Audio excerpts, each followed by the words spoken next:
Halo Sobat YouTube, kalian pernah dengar mitos tentang suara tokek dengan embel-embel mistis? Ternyata mitosnya tidak cuma satu. Selama ini, kamu pastinya pernah mendengar suara tokek. Suaranya yang nyaring, dengan ciri khas bunyi tokeknya, membedakan tokek dengan jenis reptil lainnya. Nah, hidup di Indonesia yang masih mempunyai latar belakang mistis lumayan kental, mendengar suara tokek konon banyak artinya.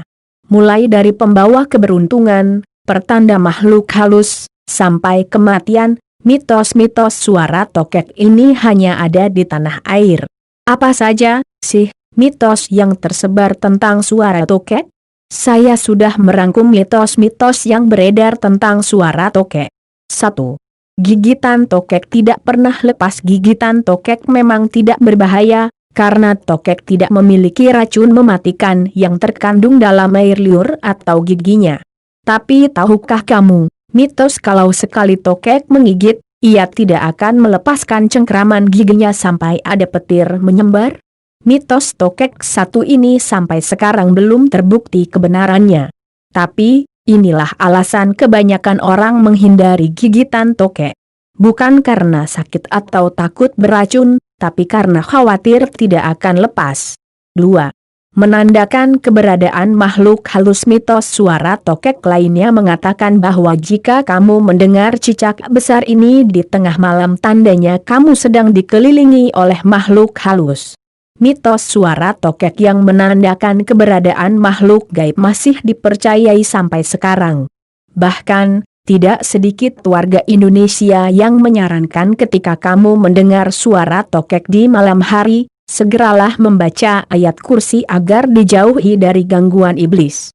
Perhatikan jarak suaranya, apabila suara tokek terdengar dekat, tandanya makhluk halus berada lumayan jauh.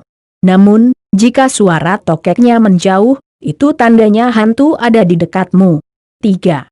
Bisa meramal masa depan. Mitos suara tokek yang paling dikenal warga Indonesia adalah kebiasaannya untuk meramal masa depan. Tokek mengeluarkan bunyi lebih dari 3 kali. Suara inilah yang digunakan orang zaman dahulu untuk menebak masa depan. Apabila kamu mendengar suara tokek di tengah malam, jangan takut. Coba tanyakan pertanyaan yang membuat kamu bimbang pada suara tokek yang kedua, lalu hitungnya dan tidak di setiap bunyinya. Jawaban masa depanmu konon bisa ditentukan dari kapan suara tokek berhenti, entah itu pada ya atau tidak. 4. Ganjil baik, genap buruk. Mitos selanjutnya adalah jika suara tokek berbunyi ganjil 3,5, 6,7 itu menandakan bahwa kita akan mengalami hal-hal baik. Sebaliknya jika suara tokek berbunyi dalam jumlah genap 4,6, 8, maka berhati-hatilah karena menurut mitos ini sebentar lagi kamu akan mengalami hal buruk. 5. Pembawa keberuntungan. Selain menjadi hewan penolak bala, tokek juga dirumorkan bisa membawa keberuntungan. Faktor kelangkaan menjadi salah satu alasan pendukung mengapa hewan ini ditafsir sebagai simbol pembawa untung. Tidak hanya kehadirannya saja yang dianggap akan membawa keberuntungan, tapi suaranya juga, loh. Konon, semakin keras suara tokek, semakin besar rezeki yang akan datang di masa depan. Kamu pernah dengar